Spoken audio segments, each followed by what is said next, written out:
रेवंत राम डागा नागौर से विधायक बन जाते हैं, उनका एक लेटर वो लिखते हैं, वो लीक हो जाता है। 2 बार सरपंच आ रहे को मैंने प्रधान बनाया, मेरी पीठ में छोरा घूम के भाग गया। इससे बड़ा काम क्या होगा बताओ मुझे। हार गए, नया कानून ला रहे हैं हम लोग दिल्ली के अंदर कि 3 बार हारने के बाद दोबारा राजनीति के अंदर नया घर बैठ जाए।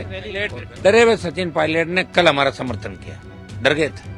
ये क्रेडिट की लड़ाई के अंदर तो राजस्थान गर्त में चला गया। ये क्रेडिट की बात है, खुद हम कुछ कर नहीं रहे और दूसरा कोई कर रहा तो उसकी मदद नहीं कर रहे। ये है स्टेट के अंदर। बहुत से सांसदों को, विधायकों को मैं जानता हूँ जो 15% 18% लेके पैसा देते हैं विकास का, बीजेपी के लोग भी और कांग्रेस के लोग। लेकिन कोई जनता के हक के लिए लड़ता, आंदोलन करता है, उसको 2 साल की 3 साल की सजा भी हो जाए, उसको मौका मिलना चाहिए, उसकी सजा रद्द नहीं होनी चाहिए। इस कानून में बदलाव की आवश्यकता है और ये दुरुपयोग भी हो रहा है और नेताओं के लिए बहुत बड़ी दिक्कत हो रही है, खासकर हमारे जैसे नेताओं के लिए। बीजेपी का पता नहीं लगता कब किसको पर्ची निकाले और कब किसको हटाए, क्योंकि सामने तो कोई बोल नहीं सकता दिल्ली वालों के।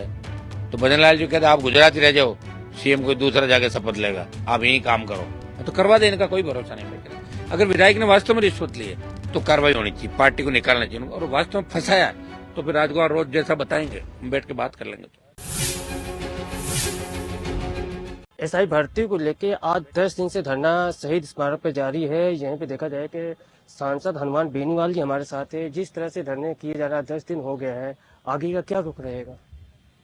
देखिए, आज राजस्थान उच्च न्यायालय ने जो फटकार राजस्थान सरकार को लगाई कि आप क्या कर रहे हो, और सरकार ने और समय मांगा तो उच्च न्यायालय ने जब सरकार गिड़गिड़ाई तो 10 दिन का समय और दिया और 15 तारीख से डे टू डे सुनवाई करने की बात करिए कि आप अपनी जो भी बात है वो रखें और 15 तारीख से इसके लिए तैयार होकर आए। अब 15 तारीख के बाद कोई अंतिम मौका आपको नहीं मिलेगा।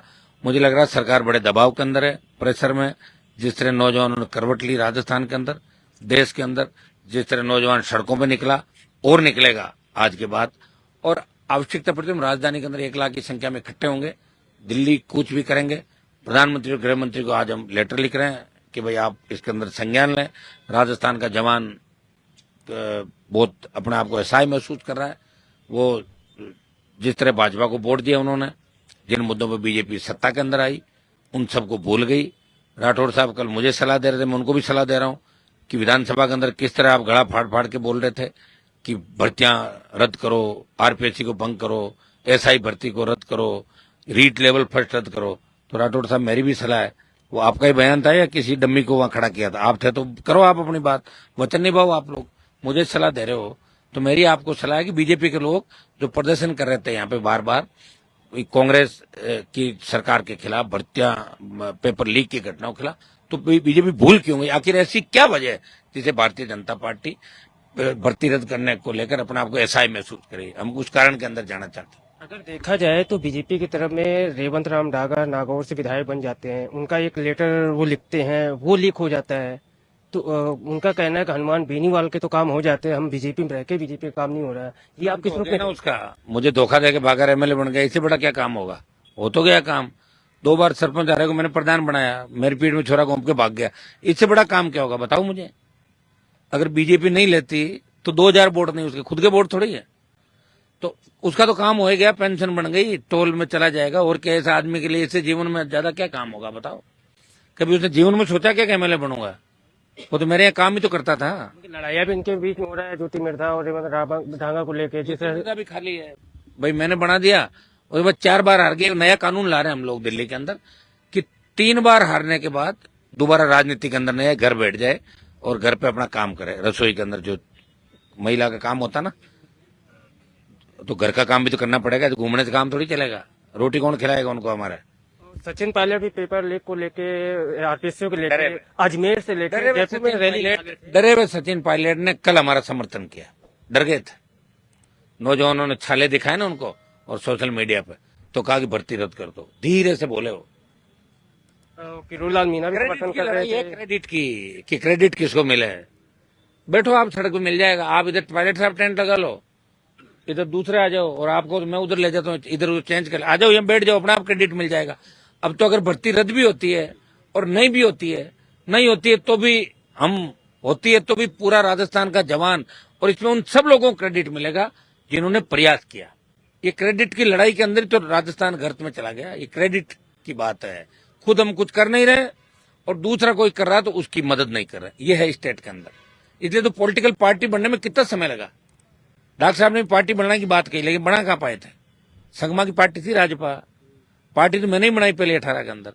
23 में भारतीय आदिवासी पार्टी बने, उसका भी मामला कल जो आया है, हमें लग रहा है कोई षड्यंत्र नहीं होगा। बीएपी और आरएलपी के दोनों एमपी बीजेपी के नेता कह रहे हैं कि ये षड्यंत्र रचा जा रहा है बीजेपी की मैंने तरफ कल बयान दिया था ये कि षड्यंत्र नहीं हो सकता है षड्यंत्र, और अगर षड्यंत्र है तो इसकी पूरी जांच होनी चाहिए। आगे रिश्वत देने वाला कौन था, और षड्यंत्र नहीं है तो रिश्वत विधायक को, सांसद को नहीं लेनी चाहिए। बहुत से सांसदों को, विधायकों को मैं जानता हूं जो 15% 18% लेके पैसा देते हैं विकास का, बीजेपी के लोग भी और कांग्रेस के लोग भी। अगर देखा जाए कंवरलाल मीणा जो विधायक बीजेपी के हैं, उनको निलंबन को लेकर कांग्रेस के बाकी नेता विधानसभा गए थे, तो क्या निलंबन होना चाहिए? मैं कह रहा हूं ये जो 2 साल की सजा पे सजा रद्द करना ये गलत है। आज हम छोटा सा आंदोलन करें, 3 साल की सजा कर दो, आप लगा दो 32-53, 3 PPD, ये धारा वो धारा, सरकारी संपत्ति। तो हम अगर जनता के लिए लड़ेंगे नहीं तो फिर कैसे करेंगे बताओ। और लड़ेंगे तो मुकदमे दर्ज होंगे, मुकदमे दर्ज सजा हो जाएगी, और सजा होती है हमें घर बिठा देंगे। तो कहीं न कहीं सुप्रीम कोर्ट को और लोकसभा को, प्रधानमंत्री से भी मिलेंगे इस मामले को लेकर कि साहब हम तो आंदोलन नहीं कर पाएंगे फिर लोकतांत्रिक व्यवस्था के अंदर।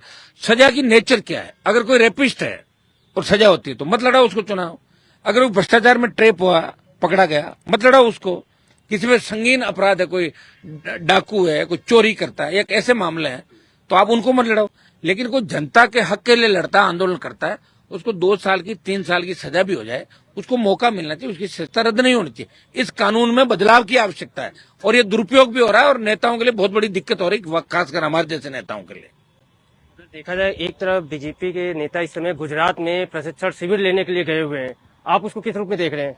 तो राजस्थान में दे देता ना, गुजरात में कौन सा अलग है।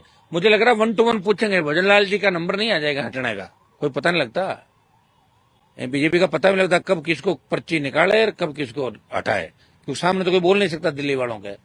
तो भजनलाल जी कहते आप गुजरात ही रह जाओ, सीएम कोई दूसरा जाके शपथ लेगा, आप यही काम करो, तो करवा दे, इनका कोई भरोसा नहीं भाई। और आपको राजकुमार रोत के साथ बातचीत करने की बात की है, क्या उनसे बातचीत आपकी हुई? हुई ना मेरी बात, कल भी हुई, आज भी हुई। कल वो आ रहे, बैठेंगे हम दोनों, इसका देखते हैं कि मामला पूरा क्या, मुझे पूरी बात बताएंगे, उसके बाद अगला कदम क्या होगा बात करें। अगर विधायक ने वास्तव में रिश्वत ली है तो कार्रवाई होनी चाहिए, पार्टी को निकालना चाहिए, और वास्तव में फंसाया तो फिर राजकुमार रोज जैसा बताएंगे, हम बैठ के बात कर लेंगे। अगर देखा जाए तो रिश्वत देना ही पाप है, रिश्वत लेना ही पाप है, तो क्या दोनों अपराध तो श्रेणी में तो आते हैं? 100% देने वाला और लेने वाला। लेकिन जहां ऐसी भी ट्रैप करवाती है ये जो रंगे हाथों रिश्वत के सरकारी कर्मचारियों के, क्योंकि शायद हिस्ट्री में एमएलए पहली बार पकड़ा गया, तो एमएलए तो बहुत से चोरियां करते थे यहाँ पे, कई पकड़े गए, कई होंगे सीडी आ गई विधायकों की, कई और आ गए। तो आखिर एक व्यक्ति का इतना पीछा करके उसको क्यों मारा जा रहा है? कारण क्या भाई? इस कारण की तय तक हम जाना चाहते हैं। ये हनुमान बेनीवाल जी थे, इन्होंने आगे जिले के सारे मुद्दों को बताया। कृष्ण कुमार शर्मा के साथ नाम सिंह, पंजाब के जयपुर।